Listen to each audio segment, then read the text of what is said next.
출애굽기를 보면 모세는 하나님의 율법과 계명을 기록한 그 돌판을 받기 위해 시내산에 올랐습니다.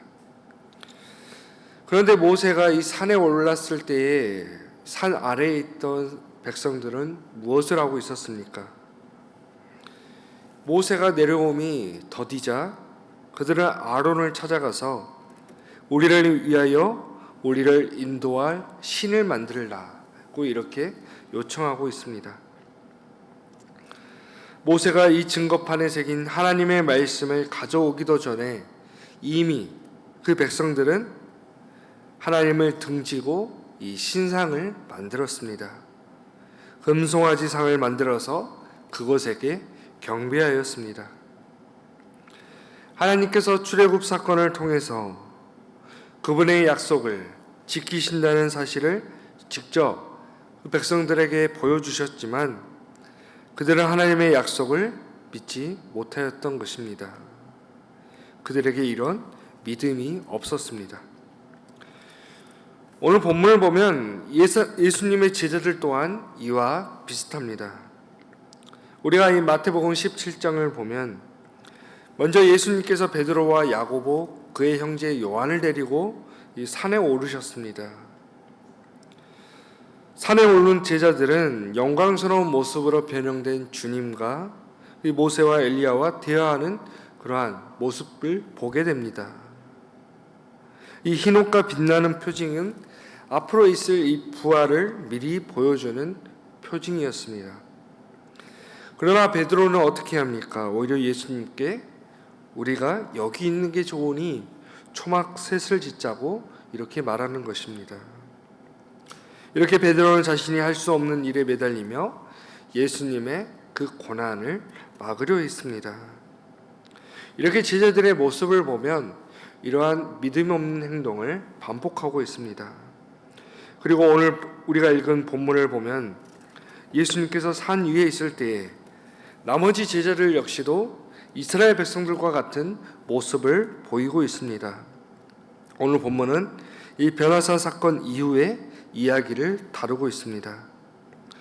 예수님께서 산에서 이제 내려오시자 한 사람이 예수님께 와 꿇어 엎드립니다. 이 사람에게는 아들이 있었는데 그 아들은 이 간질로 심히 고생하였습니다. 그 상태가 매우 안 좋아서 자주 불에도 넘어지고 이 물에도 넘어진다는 것이었습니다. 당시 시대의 이 간질은 일반적인 질병이 아니라 귀신에 의해서 생기는 병이라 사람들은 생각하였습니다. 그래서 오늘 우리가 말씀을 보더라도 오늘 본문의 소 제목을 보면 귀신 들린 아이를 고치시다 이렇게 나와 있습니다. 아버지는 아들을 데리고 제자들에게 데리고 왔습니다. 그러나 이 제자들이 능히 고치지 못했다는 것입니다. 이러한 아버지의 말을 들은 예수님께서는 믿음이 없고 패역한 세대여 내가 얼마나 너희와 함께 있으며 얼마나 너희에게 참으리요 그를 이리로 데려오라 이렇게 말씀하십니다. 이러한 제자들의 모습이 이 믿음 없는 모습이라 예수님께서 지금 책망하시는 것입니다. 왜냐하면 우리가 마태복음 10장을 보면 예수님께서 12제자를 부르십니다. 그리고 그들에게 더러운 귀신을 쫓아내며 모든 병과 모든 약한 것을 고치는 권능을 주셨다고 이렇게 기록하고 있기 때문입니다. 그런데 오늘 본문에서 지금 소개되는 제자들의 모습은 이러한 모습과는 너무나도 거리가 먼 모습입니다. 이미 예수님의 제자로 부름받았을 때에 그들에게 이러한 권능이 주어졌지만 그들은 전혀 이러한 권능을 행하지 못한 것입니다. 예수님께서는 이 아들에게 들렸던 귀신을 쫓아내셨습니다. 그리고 이 모습을 본 제자들이 예수님께 나와 조용히 묻습니다. 우리는 어찌하여 쫓아내지 못하였습니까? 이러한 제자들의 질문에 예수님께서 말씀하시는데 우리 20절의 말씀을 함께 읽어보겠습니다. 이르시되 너희 믿음이 작은 까닭이니라. 진실로 너희에게 이르노니 만일 너희에게 믿음이 겨자씨 한 알만큼만 있어도 이 산을 명하여 여기서 저기로 옮겨지라 하면 옮겨질 것이요 또 너희가 못할 것이 없으리라. 아멘. 바로 예수님께서는 제자들에게 너희의 믿음이 작기 때문이라 이렇게 말씀하십니다.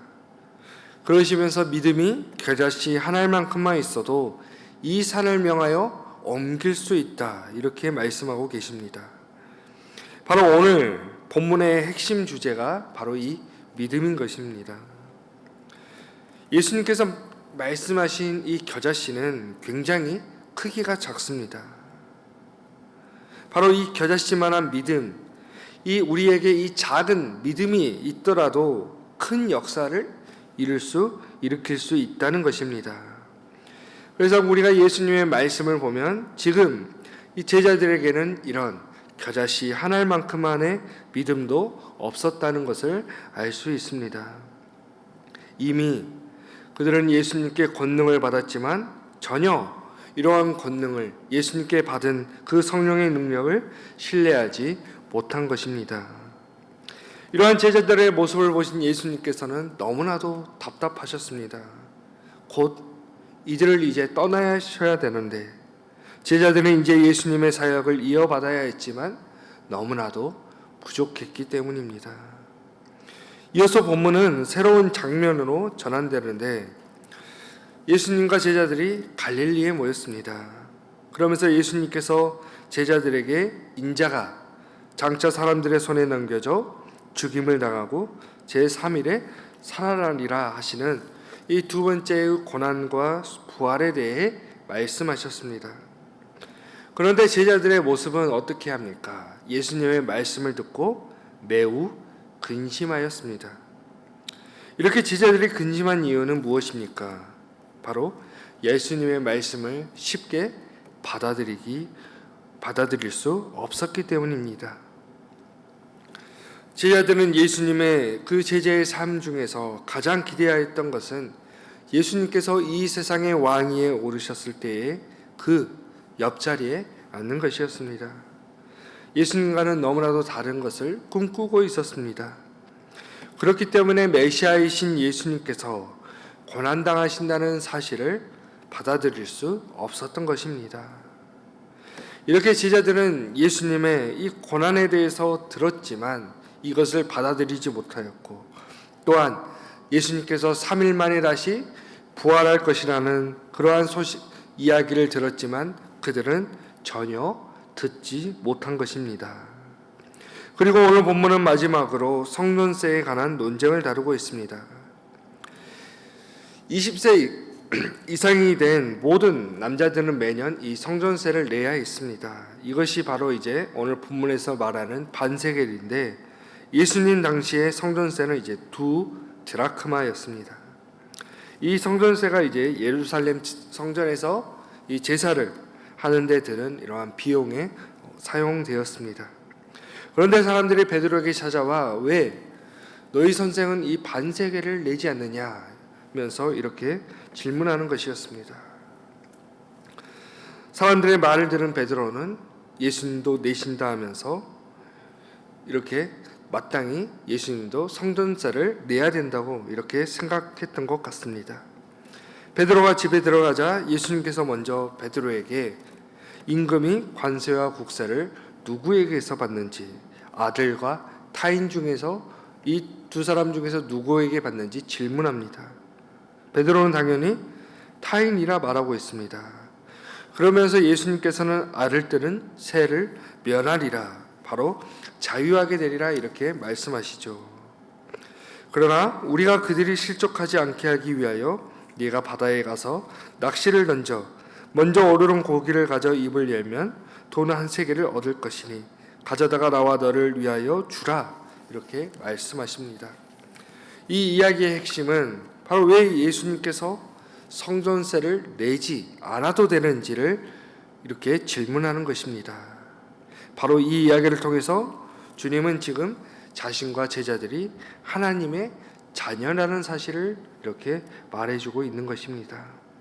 또한 여기에서 중요한 것은 하나님의 자녀에게는 이러한 마땅히 누릴 수 있는 자유함이 있지만, 그런데 우리의 신앙생활에서 중요한 것은 이 자유를 함부로 누리는 것이 아니라는 것입니다. 사도 바울은 갈라디아서 5장 13절에서 형제들아 너희가 자유를 위하여 부르심을 입었으나 그러나 그 자유로 육체의 기회를 삼지 말고 오직 사랑으로 서로 종노릇하라 이렇게 말하였습니다. 바로 자유를 함부로 누리는 것이 아니라 이 자유를 가지고 서로를 섬기는 것이 하나님의 자녀된 우리들의 삶의 모습이라는 것입니다. 오늘 본문에 등장하는 제자들의 모습을 보면 그들은 예수님과 늘 가까이 하였지만 늘 예수님께서 어느 곳을 가시든지 함께 하였습니다. 그러나 그들은 하나님의 섭리는 보지 못하였습니다. 예수님께서 말씀하시는, 예수님께서 장차 당하시는 그 고난을 마땅히 그것은 하나님의 섭리였습니다. 그리고 예수님의 부활 역시도 하나님의 섭리였습니다. 그러나 제자들은 이것을 보지 못하고 받아들이지 못하였습니다. 왜냐하면 바로 그들에게는 이 겨자씨 한 알만큼의 믿음도 없었기 때문입니다. 오늘 우리에게 이 믿음이 없을 때에 오늘 우리 역시도 하나님의 섭리를 보지 못합니다. 믿음이 없을 때에 우리 앞에 닥치는 일에 좌절하고 우리는 늘 불평만 할 뿐입니다. 만약 믿음이 없는 사람이 예수님의 그 순환을 본다면 예수님께서 철저하게 실패했다고만 봅니다.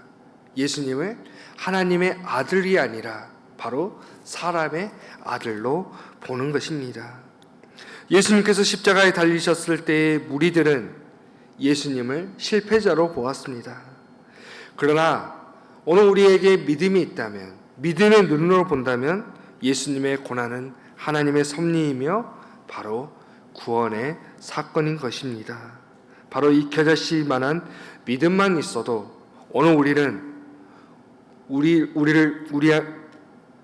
우리에게 역사하시는 바로 이 하나님의 섭리를 발견할 수 있는 것입니다. 오늘 우리에게 필요한 것은 무엇입니까? 바로 이 믿음이라는 것입니다. 이 믿음이 있다는 것은 오늘 우리의 삶을 전적으로 주님께 의지하는 삶을 산다는 것입니다. 오늘 우리에게 겨자씨만한 믿음만 있어도 오늘 우리는 하나님의 뜻과 하나님의 섭리, 이 구원의 역사를 볼 수 있는 것입니다. 오늘 하루도 이 믿음 가지고 늘 살아가시면서 믿음으로 승리하는 삶을 살아가시는 우리 정읍중앙교회 성도님들이 되시기를 주님의 이름으로 간절히 축원합니다. 기도하겠습니다. 하나님, 오늘 우리가 다른 것을 의지하지 않고 오직 믿음만으로 주님을 의지하며 살아가게 하여 주옵소서. 오늘 우리들이 주님께서 책망하셨던 믿음 없고 패역한 세대가 되지 않게 하여 주옵소서. 늘 언제나 어떠한 상황 속에서도 믿음의 눈으로 우리와 함께 하시는 주님을 보게 하여 주옵소서. 또한 주님을 모르고 살아가는 이 세대와 우리의 죄악으로 얼룩진 이 피조세계를 주님 불쌍히 여겨 주옵소서. 주님의 말씀으로 늘 이 세상을 깨끗하게 하여 주시고 이 땅에 평화가 임하고 오직 주님만을 경배하게 하여 주옵소서. 이 시간 담임 목사님을 위해 기도합니다. 주님께서 우리 중앙교회